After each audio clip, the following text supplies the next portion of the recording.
Hello pinkies വേൾഡിലേക്ക് സ്വാഗതം. അപ്പം ഞാൻ കുറേ കാലമായി വിചാരിക്കുന്നത് കാവിലേക്ക് പോകണമെന്ന്. കുറച്ച് നേർച്ചയും കാര്യങ്ങളെല്ലാം ചെയ്യാനുണ്ട്. ഞാൻ പാർലമെന്റിൽ ചെറുത്തുനിൽപ്പിന്റെ ഉറച്ച ശബ്ദമുയർത്താൻ ഇടതുപക്ഷത്തിന്റെ കരുത്ത് വർദ്ധിക്കണം. കാവിൽ പോകണമെന്ന് വിചാരിച്ചിട്ട് ഞാൻ ലീവ് എടുത്തിട്ടാണ് അമ്പലത്തിലേക്ക് പോയത്.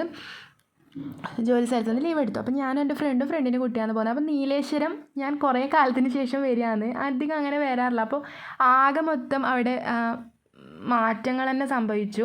അവിടെ എന്ത് പണി നടക്കുന്നതെന്ന് അറിയില്ല. ബസ് സ്റ്റോപ്പ് ഇല്ല. അതുകൊണ്ട് തന്നെ കുറച്ച് ദൂരം ഇറങ്ങിയിട്ട് അവിടെ നിന്ന് ഇങ്ങോട്ട് കാവിലേക്ക് നടന്നെയാണ്. സാധാരണ നമുക്ക് ബസ് സ്റ്റോപ്പിൽ തന്നെ ഇറങ്ങിയിട്ടാണ് കുറച്ച് നടക്കാനേ ഉണ്ടാവുള്ളൂ. അപ്പോൾ നേരെ നമ്മൾ കാവിൻ്റെ മുമ്പ് തന്നെ മന്ത്രിക്കാനുള്ള മന്ത്രിച്ചേട്ടാനുള്ള ചരട് വാങ്ങി. അപ്പോൾ ആ ചരട് ഏട്ടന് എനിക്കും വേണ്ടിയിട്ടുള്ള ചരടാണ് കേട്ടോ. അപ്പോൾ അതങ്ങനെ അതും വാങ്ങി. അങ്ങനെ ആവശ്യമുള്ള പൂജാ സാധനങ്ങൾ അവിടെ നിന്നാണ് വാങ്ങുന്നത്. അങ്ങനെ നമ്മൾ കാവിലേക്ക് എത്തിയിട്ട് ഇതാണ് കാവ്. അപ്പോൾ നമ്മൾ രാവിലെ 9:30 ആകുമ്പോഴത്തേക്ക് എത്തി. ശരിക്കും നീലേശ്വരം കാവിൽ ഒരു 1 മണി 12:45 ആകുമ്പോഴാണ് കേട്ടോ പൂജയെല്ലാം ഉണ്ടായി ആ സമയത്ത്. പക്ഷെ നമ്മൾ കുറച്ച് നേരത്തെ എത്തിയിട്ടുണ്ടായിരുന്നു. അപ്പോൾ കാവിലിരിക്കാൻ വേണ്ടിയിട്ട് ഒരു പ്രത്യേക ഫീലാണ്, നല്ലൊരു അന്തരീക്ഷമാണ്. അപ്പോൾ അതുകൊണ്ട് തന്നെ നമ്മൾ കുറച്ച് ഇരിക്കാമെന്നെല്ലാം വിചാരിച്ചിട്ട് തന്നെയാണ് ആ സമയത്ത് വന്നത്. അപ്പോൾ നമ്മൾ വരുന്ന സമയത്ത് ആകെ 2-3 കുറച്ച് അത്രേ ചെരുപ്പെല്ലാം ഉണ്ടായിരുന്നുള്ളൂ. അപ്പോൾ അത്ര ആളൊന്നും വന്നിട്ടുണ്ടായിട്ടാണ്. അപ്പോൾ അങ്ങനെ നമ്മൾ വേഗം ഉള്ളിൽ കയറി. അപ്പോൾ അധികം ആളില്ലാത്തതുകൊണ്ട് തന്നെ നമുക്ക് വേഗം രസീതെല്ലാം പുഷ്പാഞ്ജലിയും കാര്യങ്ങളെല്ലാം കഴിപ്പിക്കണമെങ്കിൽ അതിന് രസീതെല്ലാം വേഗം തന്നെ അത് വാങ്ങി. മറ്റേ നമുക്ക് ക്യൂ നിൽക്കേണ്ടി വരും. വലിയ ക്യൂ തന്നെ ഉണ്ടാവും. പിന്നെ നിങ്ങൾക്ക് വീഡിയോയിൽ കാണുന്നുണ്ട് ആ ക്യൂ. അപ്പോൾ നമ്മൾ അങ്ങനെ പ്രസാദമെല്ലാം വാങ്ങി പുഷ്പാഞ്ജലിയെല്ലാം കഴിപ്പിച്ചു. അങ്ങനെ നട ചുറ്റി കേട്ടോ. പിന്നെ അവിടെ നമുക്ക് ഇരിക്കാൻ വേണ്ടിയിട്ട് കുറേ സ്ഥലമെല്ലാം ഉണ്ട്. അപ്പം അങ്ങനെ നമ്മൾ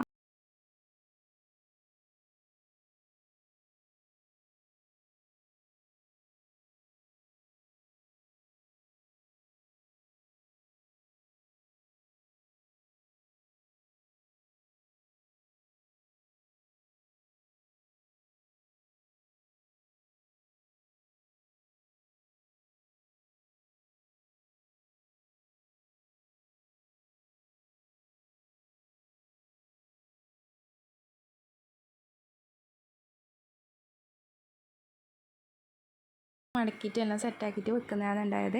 അപ്പോൾ നല്ല ചൂടായതുകൊണ്ട് തന്നെ കാവിൽ ആ തണുപ്പ് ഇല്ലതുകൊണ്ട് ചെറിയൊരു ആശ്വാസം അത്രയേ ഉള്ളൂ. എന്നാലും ചൂട് അധികം തന്നെയാണ് കേട്ടോ. അപ്പോൾ ഒരുപാട് പക്ഷികൾ ഇങ്ങനെ ആകാശത്തിൽ ഇങ്ങനെ വട്ടമിട്ടിട്ട് പറക്കുന്നുണ്ടായിരുന്നു കേട്ടോ. അപ്പോൾ അത് കുറേ സമയം നോക്കി. അപ്പോൾ അവളുടെ കുട്ടിക്ക് അത് നല്ലോണം അങ്ങനെ കാണാത്ത കാഴ്ച തന്നെ നല്ലോണം ഇഷ്ടപ്പെട്ടു. അങ്ങനെ അത് കുറേ സമയം നോക്കി. പിന്നെ ഇത് ഫ്രണ്ട് ഭാഗമാണ് കേട്ടോ. ഇവിടെ അങ്ങോട്ടൊന്നും ആൾക്കാർ വരലുണ്ട്. ഇത് നേരെ ഇത് കഴിഞ്ഞാൽ റെയിൽവേ ആണ് വരുന്നത്. അപ്പോൾ അങ്ങൊന്നും ആൾക്കാർ വരലുണ്ട്. അപ്പോൾ നമ്മൾ അവിടെ നിന്ന് കുറച്ച് സമയം പുറത്ത് നിന്നു. നല്ല ചൂടാണ്. കാവിൽ ആ തണുപ്പൊന്നും നമുക്ക് അത്ര ഏഷ്യൊന്നുമില്ല കേട്ടോ. നല്ല ചൂടാണ്. അപ്പം അങ്ങനെ നമ്മൾ കുറച്ച് ഇങ്ങനെ ആ 12:45 ആ ഒരു ടൈമിൽ നമുക്ക് പൂജ തുടങ്ങും. അതുകൊണ്ട് തന്നെ നമ്മൾ കുറച്ച് സമയം പുറത്തെല്ലാം ചുറ്റി നടന്നു. കുറച്ച് സമയം ഇല്ലു. പിന്നെ നമ്മൾ അധികം തിരക്കാവണ്ടെന്ന് വിചാരിച്ചിട്ട് വേഗം വന്നു. അപ്പോഴത്തേക്ക് ചരട് മന്ത്രിച്ചിട്ടെല്ലാം സെറ്റായിട്ടുണ്ടായിരുന്നു. അങ്ങനെ അതും വാങ്ങിയിട്ട് പിന്നെ ആൾക്കാരുടെ എണ്ണമെല്ലാം കൂടി വന്നു. പിന്നെ നമുക്ക് ഇരിക്കാൻ വേണ്ടി ഈ ഒരു സ്ഥലം മാത്രമേ ബാക്കിയുള്ളൂ. ബാക്കി ഫുള്ള് മൊത്തമായി. അപ്പോൾ അവിടെ കുറച്ചധികം മുസ്ലിംസ് എല്ലാം ഉണ്ടായിരുന്നു കേട്ടോ. മുസ്ലിംസിന് എല്ലാവർക്കും അവരവരുടേതായ വിശ്വാസമില്ല. എല്ലാ മതവും ഒന്ന് തന്നെയല്ലേ. അങ്ങനെ വിശ്വസിക്കുന്ന ആളാണ് ഞാൻ. അപ്പോൾ അടുത്തുള്ളവർ പറയുന്നുണ്ട് തന്നെ അതാ മുസ്ലിംസ് വന്നിട്ട് ഇങ്ങനെ കാര്യമായിട്ട് ഭയങ്കരമായിട്ട് പറയുന്നുണ്ട്. എന്നിട്ട് അവർ വന്നതിന് ഇങ്ങനെ നോക്കുന്നത് ഇതിങ്ങനെ കാണാത്ത പോലെ നോക്കുന്നതുണ്ടായിരുന്നു. അപ്പോൾ അവർ വരുന്നതിന് നിങ്ങൾക്ക് എന്താണ് അഭിപ്രായം ഒന്ന് കമൻറ്റ് ചെയ്യണേ.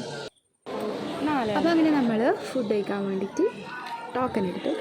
ടോക്കൺ അങ്ങനെ പൈസ കാര്യങ്ങൾ അങ്ങനെയൊന്നുമില്ല. നമ്മൾ ജസ്റ്റ് എടുത്തു. അപ്പോൾ എൻ്റെ ഒരു ടീച്ചർ വരുന്നതെന്ന് പറയുന്നുണ്ടായിരുന്നു കാവിലേക്ക്. അപ്പോൾ എന്നോട് ടോക്കൺ എടുക്കാൻ പറഞ്ഞു. 4 ടോക്കണാണ് എടുത്തത്.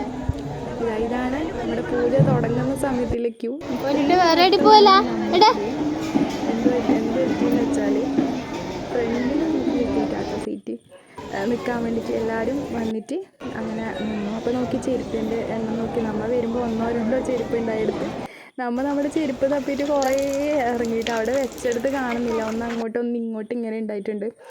അപ്പോൾ എൻ്റെ ചെരുപ്പ് എനിക്ക് കുറച്ച് മുമ്പെല്ലാം ഞാൻ അമ്പലത്തിലായിട്ട് പോയിട്ട് വരുമ്പോൾ എൻ്റെ ചെരുപ്പ് ഇപ്പോൾ എനിക്ക് കിട്ടില്ല. എനിക്ക് പഴയ ഒരു ചെരുപ്പ് ഉണ്ടാവില്ല, എൻ്റെ ചെരുപ്പ് ആരെല്ലാം ഒട്ടിച്ച് പോലുണ്ട്. അങ്ങനത്തെ അവസ്ഥ എനിക്ക് കുറേ മുമ്പെല്ലാം ഉണ്ടായിട്ടുണ്ട്.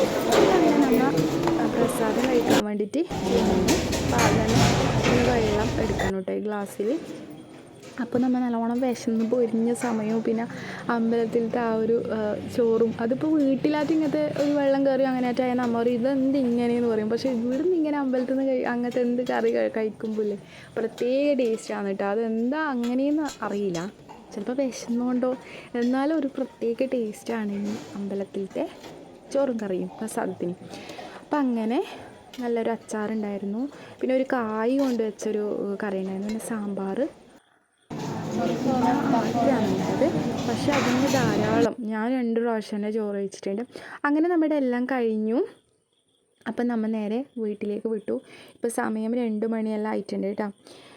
അപ്പോൾ വരുന്ന വഴിയിൽ ഞാൻ വീഡിയോ എടുത്തിട്ടുണ്ടായിട്ട് കുറേ കൈ നോക്കുന്നവർ ഇങ്ങനെ അടുത്ത് നമ്മളിങ്ങനെ പിടിച്ച് വലിച്ച് കൊണ്ടുപോകും. അതുകൊണ്ട് തന്നെ എനിക്ക് വീഡിയോ എടുക്കാൻ പറ്റില്ല. എന്നെ ഒരു വല്യമ്മ ഇങ്ങനെ പിടിച്ചിട്ട് വാമോളെ ഭാവി പറയാം എന്നെല്ലാം പറഞ്ഞിട്ട് ഇങ്ങനെ വലിച്ചിട്ട് കൊണ്ടുപോയി അടുത്തിരുത്തി.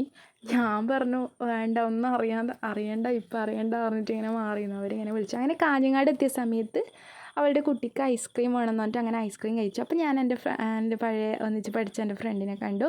എൻ്റെ ഒരു ബെസ്റ്റ് ഫ്രണ്ടായിരുന്നു കേട്ടോ, അതായത് DED ചെയ്യുമ്പോൾ ഉണ്ടായ ഫ്രണ്ടായിരുന്നു. അപ്പോൾ അവളെ കുട്ടിയും പിന്നെ അമ്മയിലും ഉണ്ടായിരുന്നു. അങ്ങനെ നമ്മൾ കുറേ കാര്യങ്ങളെല്ലാം സംസാരിച്ചു. ഇവൾക്കൊരു യൂട്യൂബ് ചാനലുണ്ട് കേട്ടോ, ഷിറ്റൂസ് ഫാമിലി എന്നാണ് അതിൻ്റെ പേര്. അപ്പോൾ അങ്ങനെ നമ്മൾ നേരെ വീട്ടിലേക്ക് പോയി. അപ്പോൾ നമ്മുടെ മോനൂട്ടൻ്റെ ഭയങ്കര ടയേർഡായിട്ടുണ്ടായിരുന്നു കേട്ടോ, ഇങ്ങനെ വെയിലത്തെല്ലാം ഒത്തിരി ഇങ്ങനെ വന്നുകൊണ്ട് തന്നെ. അപ്പോൾ അവനിങ്ങനെ ഉറങ്ങിക്കൊണ്ട് ഇങ്ങനെ സൈഡിൽ നോക്കിക്കൊണ്ട് അങ്ങനെ കിടന്നു. അപ്പോൾ നെക്സ്റ്റ് വീഡിയോയിൽ കാണാം. Okay, by.